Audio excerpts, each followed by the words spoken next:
Hello, and welcome to an all-new episode on The Voyage Within. I am your host, Brittany Jackson. I specialize in personal development and how to live an authentic life leading from your heart.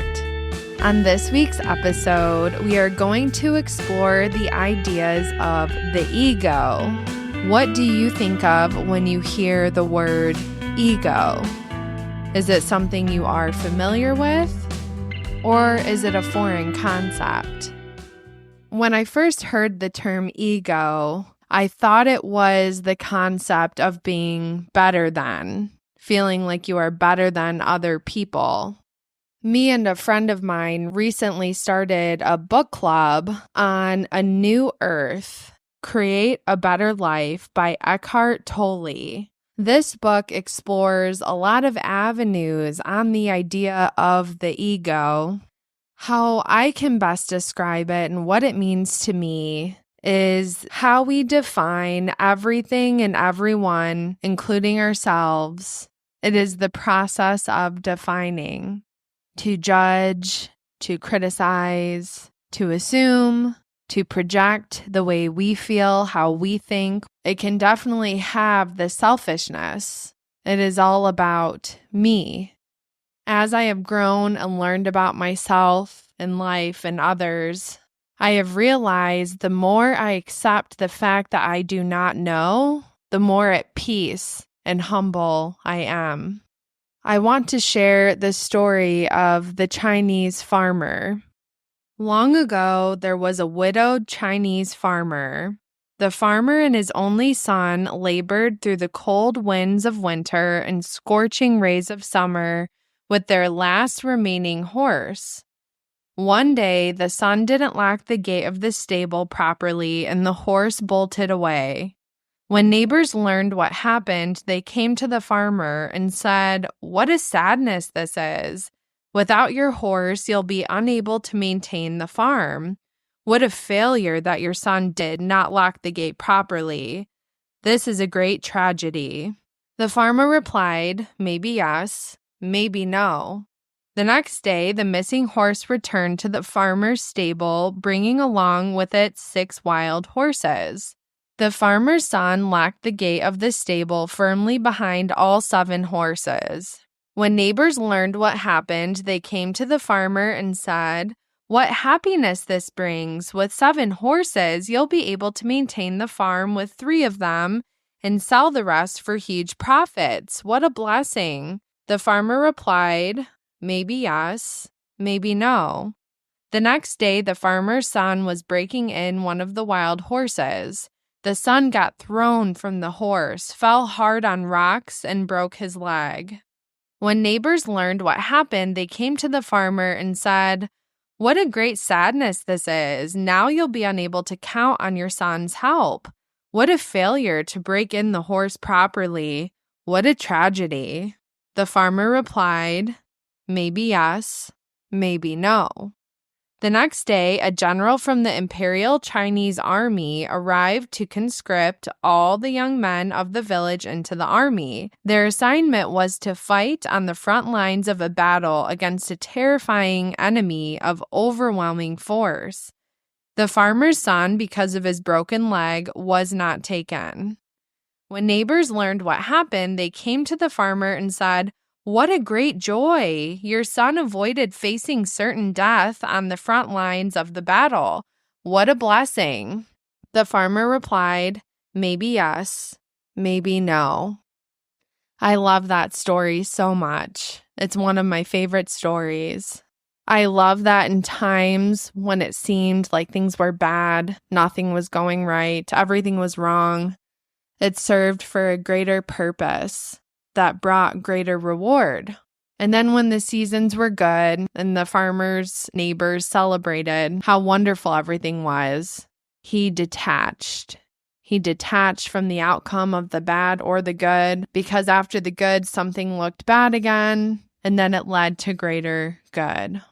How much this applies to our lives and to all of us.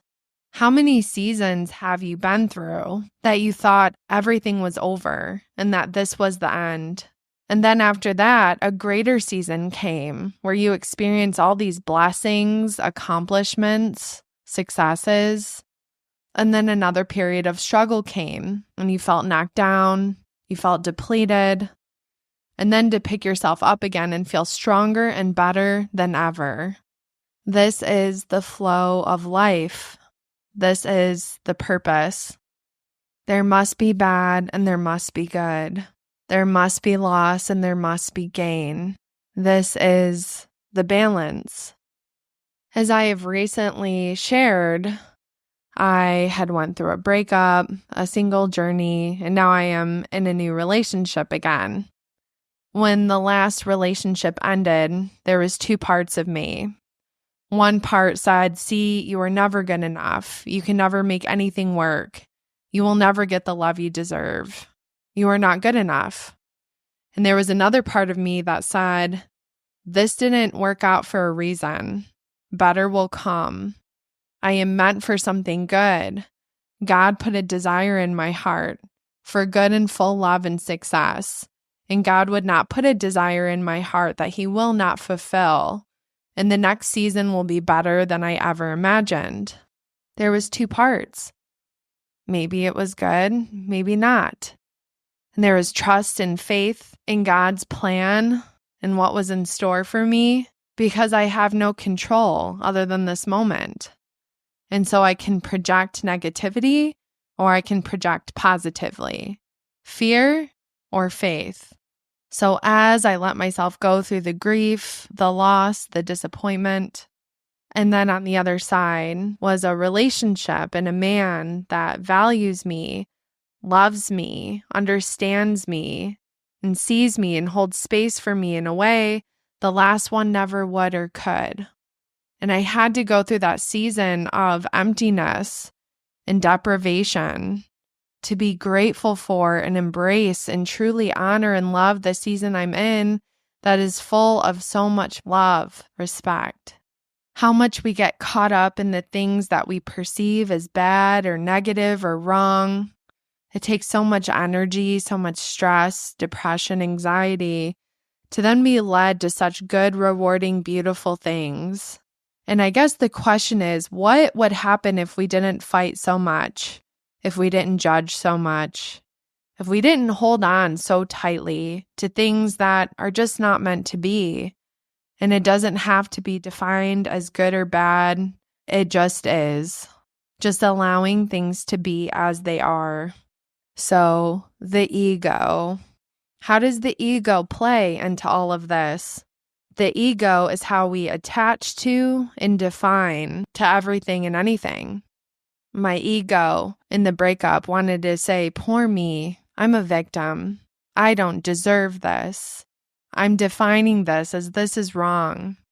The ego loves to identify. It loves to create stories. It loves to judge.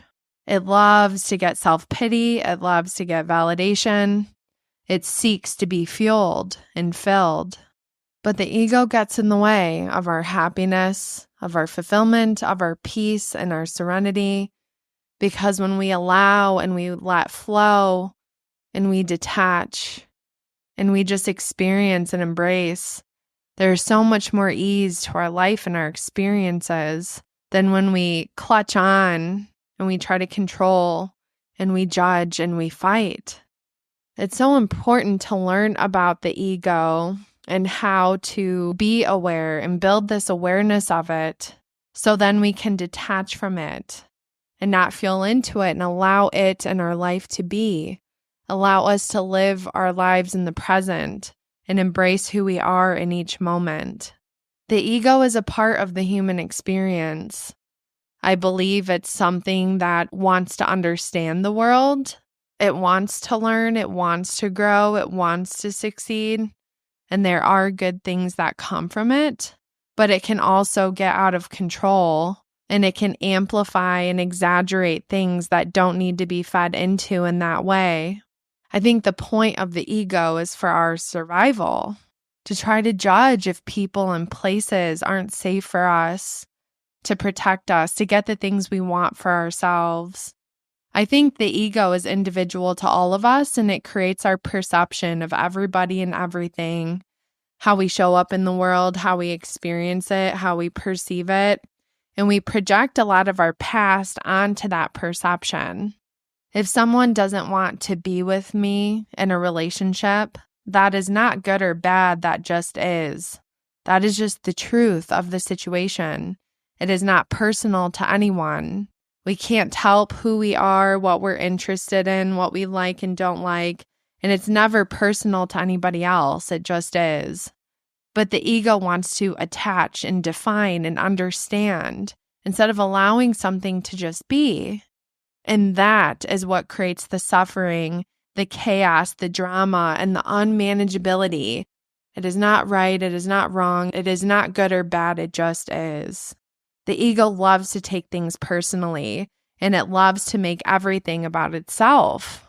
Oh, this person doesn't want to be with me because there's something wrong with me, or there's something wrong with them. They are selfish, horrible, disrespectful. Whatever the case, whatever our ego wants to believe, to feel whatever sort of story to make it feel better. But no, it's just two people that weren't right for each other. It's just two people that are meant to be with other people, to live a better and more full life. It just is. We don't have to attach to it. We don't have to define it. We don't have to take it personally, but we can allow things to be. What are you experiencing in your life that you are attaching to, that you are spiraling in and making it more of a story than it needs to be? The ego imprisons us in our own personality and our own perception. Let's say that I'm going through a hard time. I am having a bad day. I am just not feeling good. I'm not feeling happy. I'm not interested into talking to other people or connecting. And someone else can sense my mood. They can sense that I'm not in a good place, and they start to take it personally. That person doesn't like me. That person has a problem with me. That person is a jerk. That person is self-centered. And that is the ego of that other person that is making a situation that is about me. It's just my experience and my feelings because of that. And then they are making it about them. They are attaching to something. They are creating a storyline. And then let's say that there's a third party in this story, and they empathize. They say, you know what, I'm having a bad day too, and they get it. 3 different people in this scenario, all having different perceptions and experiences of a situation that just is. Those are the egos in play. How are we defining the world and what is happening around us? How are we defining ourselves and each other? The ego stems from our unconscious. It doesn't even know that it's happening, that it's creating, that it's always looking out for this storyline and understanding. So if we acknowledge that the ego is subconscious and we know it exists, we know it's there, we can understand it, that it's happening, the only way that we can bring an awareness to it is acknowledging that it is an unconscious process and that we are willing to be aware of it. We are willing to try to find it, and we are willing to experience and hold space for it, to detach from it. Because no matter how much we become aware of the ego, it is still going to exist because it is a part of being human. So I think it is more about finding the awareness to it and catching it, so then we can detach from it and let it go. An example is a car cuts me off in traffic and I go, oh, here we go again, another jerk. And then, oh, I'm defining something. I'm letting it bother me and take my well-being and my peace. Oh, that's the ego. I need to detach from this and allow it to be. I don't have to define that situation. There's 1,000 scenarios that could have happened in that situation when that person cut me off on the road. They could have literally not have been paying attention, and it had nothing to do with me. They could have not been paying attention because they don't care, or they could have not been paying attention because they were so overwhelmed because somebody they love just died the night before. We don't know anything. So we need to stop trying to define and understand something that we are not experiencing or a part of. All we are is responsible and aware for ourselves and our own experiences and how we do and don't show up in the world. And we do have a level of control on ourselves. Am I going to feed into this negativity and misery? Or am I going to detach and just allow things to be and not lose my well-being and work myself up over them? When we are in relationships, some of the biggest triggers of the ego are fear, greed, and power. And these triggers create disconnect, and our ego loves those and thrives off of them. The ego wants more. The ego wants to assume the worst to keep us safe. And the ego wants power to be in control, because there's humility and surrender when we let go of that control. And the ego thrives on pride. It thrives on wanting to be better than, because the ego is fear of insecurity, fear of not being enough, fear of not being able to connect with others, that they don't see us and value us in the ways that we feel like we deserve to be. If we want to have successful and full relationships in our lives, we need to see this within ourselves. The ego is going to happen in others, but that is their responsibility. In doing our part, we can recognize that somebody else is an ego, and we can understand it because we recognize and understand it within ourselves, but then we can detach and let it go and not try to define it or let it control us and take our peace, knowing that everybody has a subconscious, including us. That everything we do in life is truly unintentional. We do not genuinely mean to cause harm unless we are in resentment and want revenge, but that is just coming from a wounded and hurt place. It's not really personal. It has to do with our pain, with our hurt. And that same applies for others. We can detach and not take everything so personally. How freeing does that sound? As I started to recognize the ego and its work, I was working at a rehab where women are in there getting sober. They're coming off of hard drugs. And we had rules at the rehab that I was hired to work there to implement. So we had a phone rule where the residents only had so much time on the phone. And there was a woman there that loved to test that rule. And she loved to use the phone when she wanted, however long she wanted.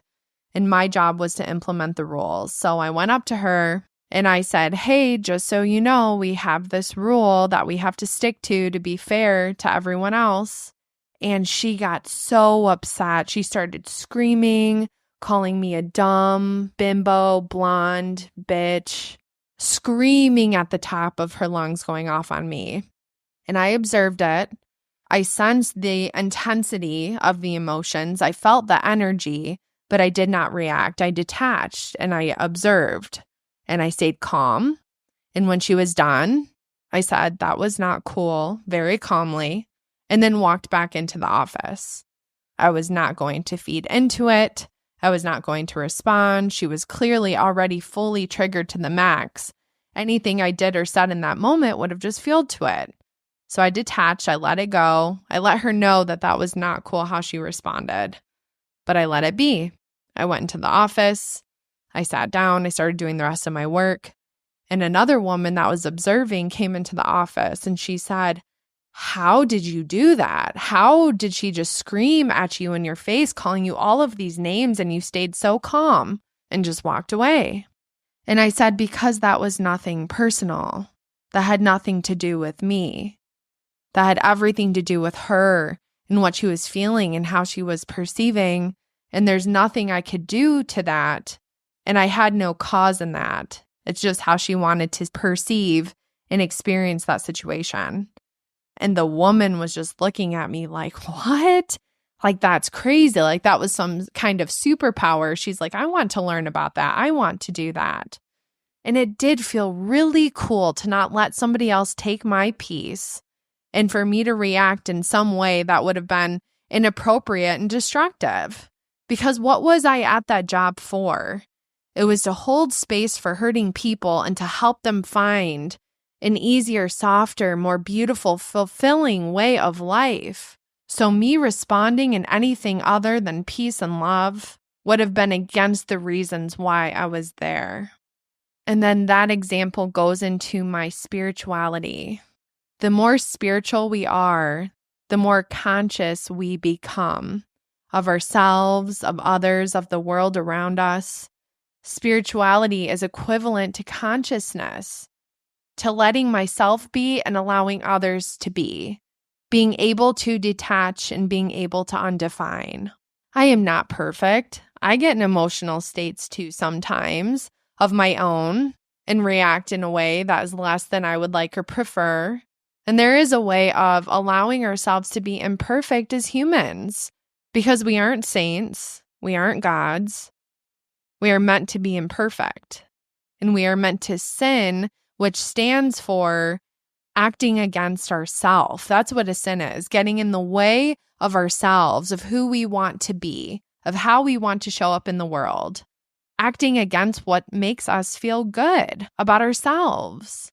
And so there are ways that I show up in those ways, but I'm allowed to give myself grace, give myself a hug and say, it's okay. You're allowed to be imperfect and I'll love you anyway.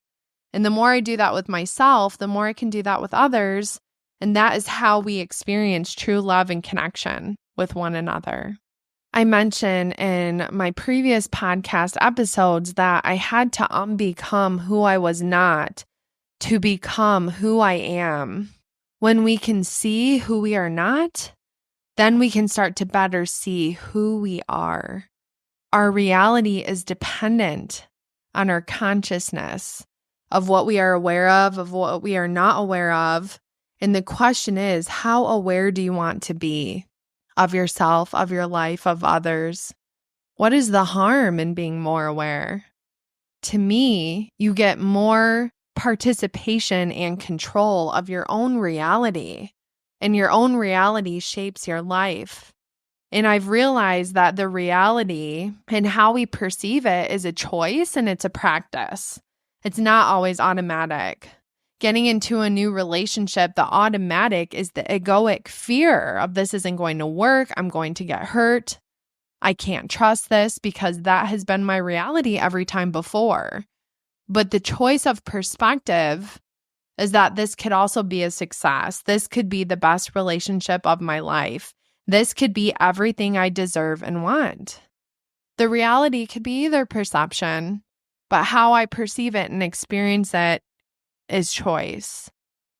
So many people walk around in life thinking without awareness, reacting without awareness, and creating all of this unmanageability and destruction in their own lives and others. If we aren't aware of our experiences and our feelings, we won't be aware of what we're thinking, and then that is how we are responding. If I am spiraling into negative thoughts and worry, I'm going to project that onto other people and then harm myself and them in the process because I'm going to distance connection. I can communicate that, the human experience, to somebody else in a way to bridge a connection. I can say, I am spiraling in negative thoughts today. I am feeling anxious and unsettled. Usually my response is to disconnect and push you away, but instead I want to connect by bringing you in on this. Wow, what a beautiful way to observe, communicate, and share and connect in that human experience. And I've realized the more we are aware of ourselves and are able to bring others in on our awareness of ourselves, the more they start to become aware of themselves. The magic of the spirituality and connecting and bringing everyone open to this consciousness that we all need more of. But in the attempt for more, as I said, the ego does like to succeed and accomplish goals, not becoming so attached to them that we define what we do or don't do as a reflection of who we are, defining us to these standards and not making the expectations unrealistic. The addiction to more, which a lot of us do live in today's society and culture, needing more, doing more, being more. And as we strive to change and grow and achieve, we need the balance of celebrating the accomplishments we've already had, being grateful for what we already have in our life.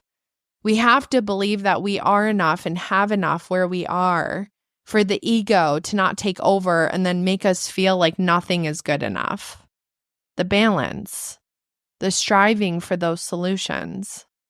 If you are somebody that loves complaining or you find yourself in complaining, the ego loves that. As I mentioned earlier, the ego loves to feel like a victim. The ego loves to feel less than and unworthy. The ego can also be addicted to pain, to misery. When they say misery loves company, that's because the ego loves validation and reassurance. The ego loves people to feel sorry for it. That's the ego.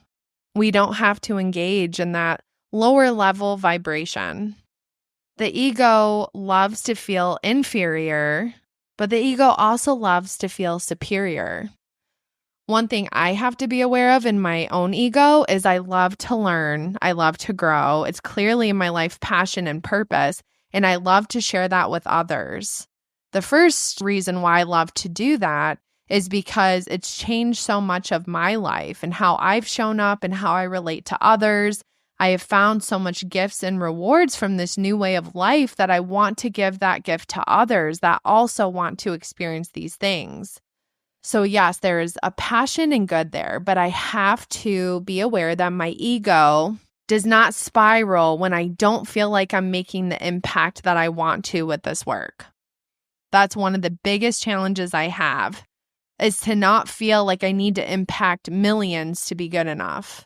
That if one person comes onto my podcast each week and gets something from it, that is good enough because I know that's the truth. I know it is. But my ego wants more. It wants to be successful or superior. Like I said, inferior compared to superior. Ego loves feeling and feeding off of both. So my ego tells me I'm inferior because I'm not as big and successful as other podcasters that have been doing this for longer, or maybe started with an established name, or maybe new people that help them get to where they are. But then my ego also needs to be careful not to feel off of superiority, to feel like I have to be the best or better than. The balance of being right-sized, exactly where I am, that what I do and how I show up is good enough. And I say that a lot in my social media posts when I post about a new episode. I say, wow, I have done this for over 15 weeks now. That is success enough that I've continued to show up for myself regardless of the outcomes and the outside successes. That is successful enough for me, is that I went for something different. I put myself out there. I continued to try, even on the weeks I didn't feel like it or I didn't know what to talk about. I trusted that God would work through this situation. I handed it over. I showed up anyways, and I did my best. And that is always good enough. Being right-sized, being enough for ourselves. The ego loves to take things personally. Take it personally that people might not be interested in my podcast or the material or the topics. And that's okay. We are all entitled to our likes and dislikes, and it is not personal. But my ego wants to feel that way. The ego loves taking things personally and making it about us. Me. The ego loves to get defensive. It loves to be right, which would then be making other people wrong, which then creates that disconnect and that separation. The ego loves to fight. The ego loves drama. The ego loves to get angry and resentful. That's a part of that being right and making other people wrong. That's that part of that victimization and self-pity and creating these stories and storylines. I've always loved this quote that says there's 3 sides to every story: mine, yours, and the truth. And that is the truth because we all have different perceptions and experiences. So the solution is to try to not think so much and instead connect more with our feelings. And that is so different than what culture and society has conditioned us. For so long now, the message has been, don't feel, that's weakness. So then if we can't feel, we overthink. When we are taught not to lean into our bodies and our feelings and our nervous systems and experiences, then we move up to the mind, where there's all that intensity and, quite honestly, a lot of misery. Thinking, doing. And this advice is so hypocritical. I am such an overthinker. I can know the solutions, but doing them is always the hardest part. The more I overthink, the more I need to lean into how I feel.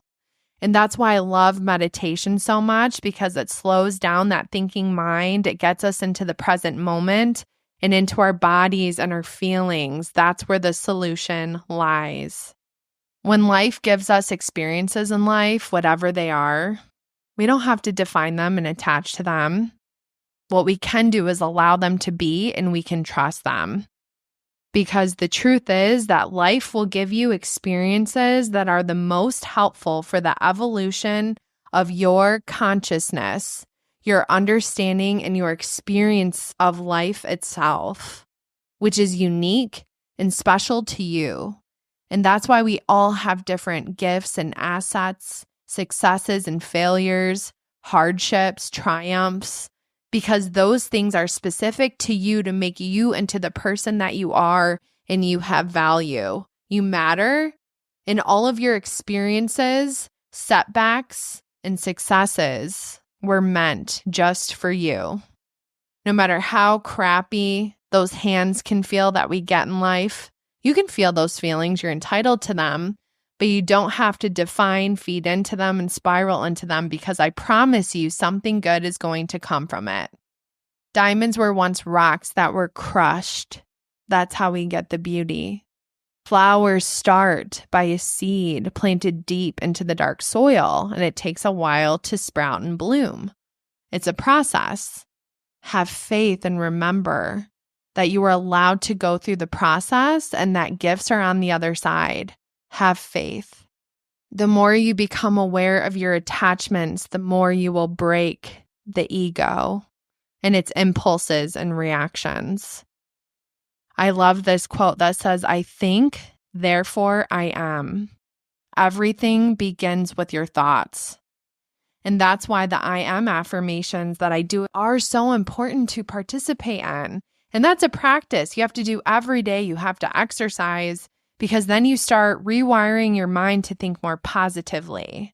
And in meditation apps or on YouTube, there's free practices of I am affirmations, even specifically to whatever you may be going through. If you're struggling with insecurity, finances, family, there are different I am affirmations practices that will help you think more positively around that area of your life. And when we think more positively, we attract and we do better.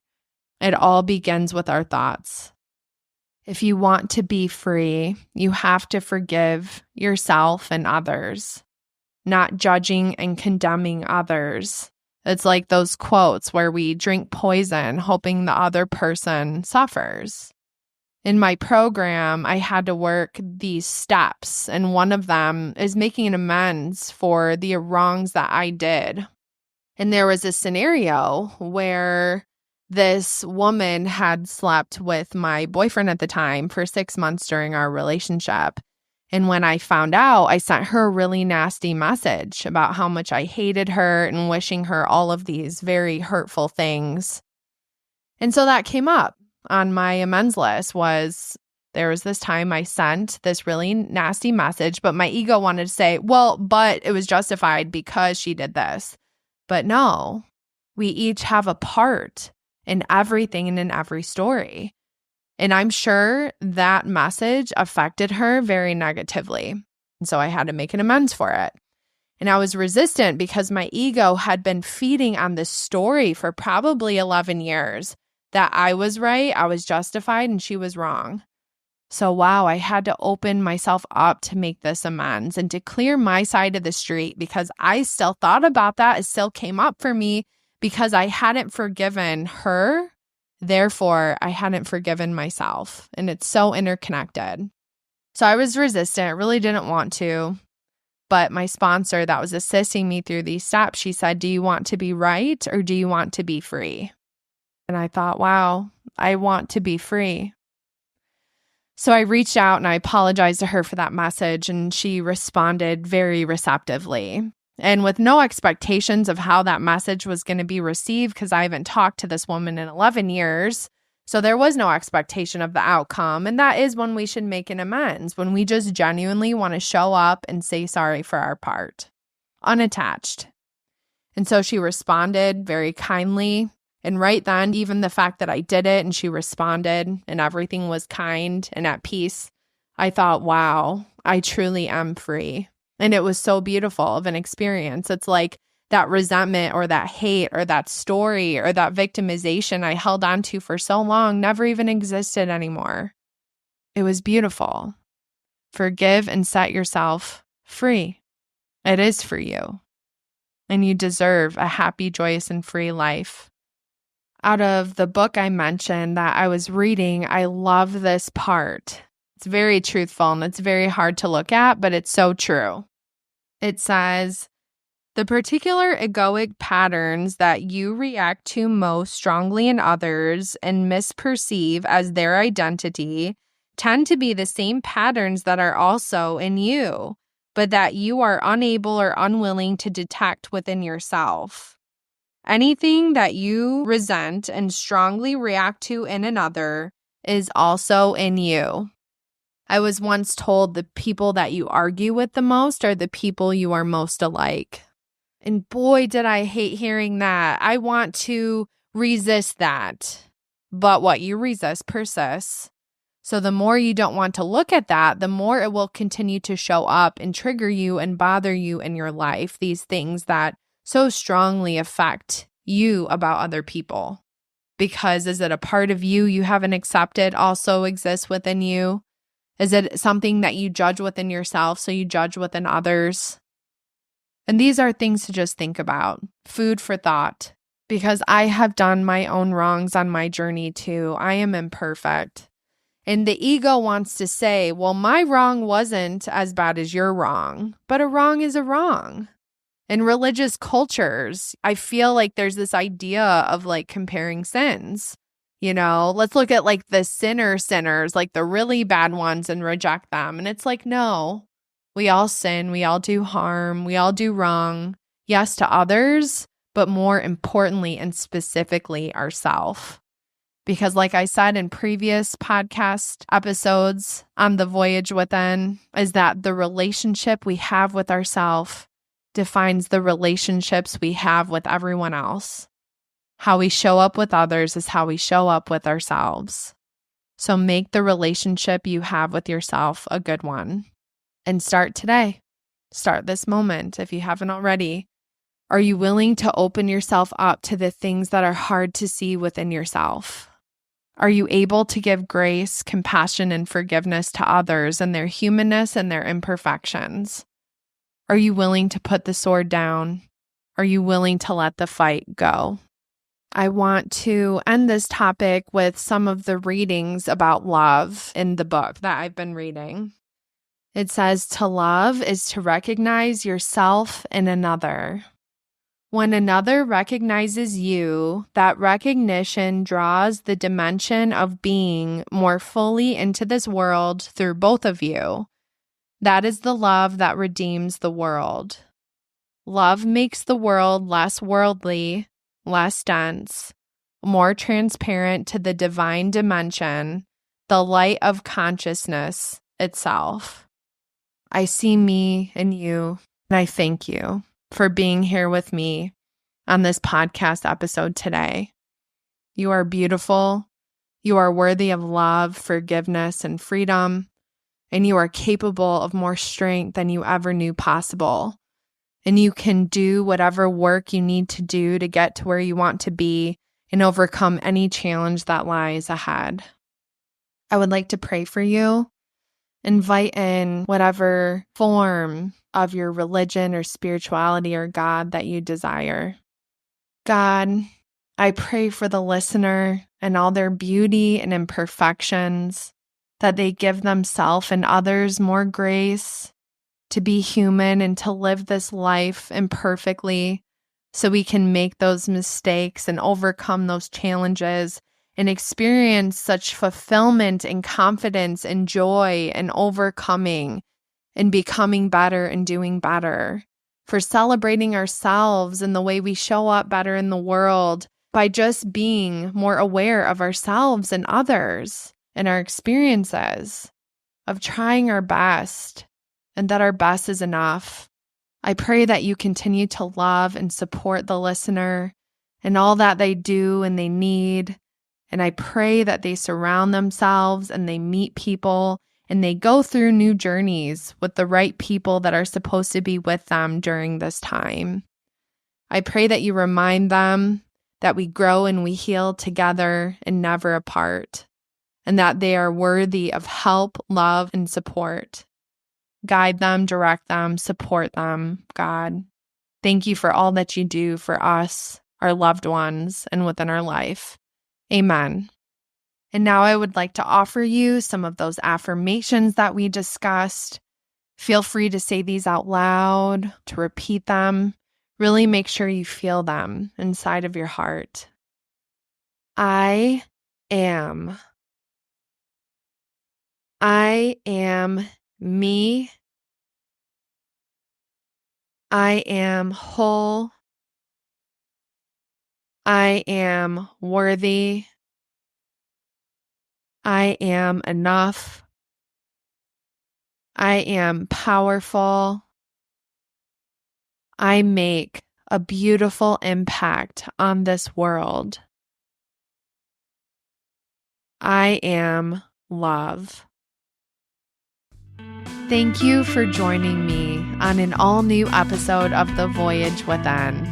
If this episode benefited you, I hope you take what you took from this and bring it out into the world in some way. Rather you share something you learned with somebody else, you show up better for yourself and others, and bring more positivity, love, and grace into the world around you. Because by impacting one person, you impact many, because those seeds are endless. And if you help someone else have a better day, you help many people have a better day, because they are going to show up in the lives of others that need that person to be a little bit better and a little bit happier. Give love. You are love. And please share this episode with somebody. And please make sure to leave a review on wherever you are listening to this from. I am so excited to be with you again next week, and I hope you have a great rest of your day. Until then, live well and be happy.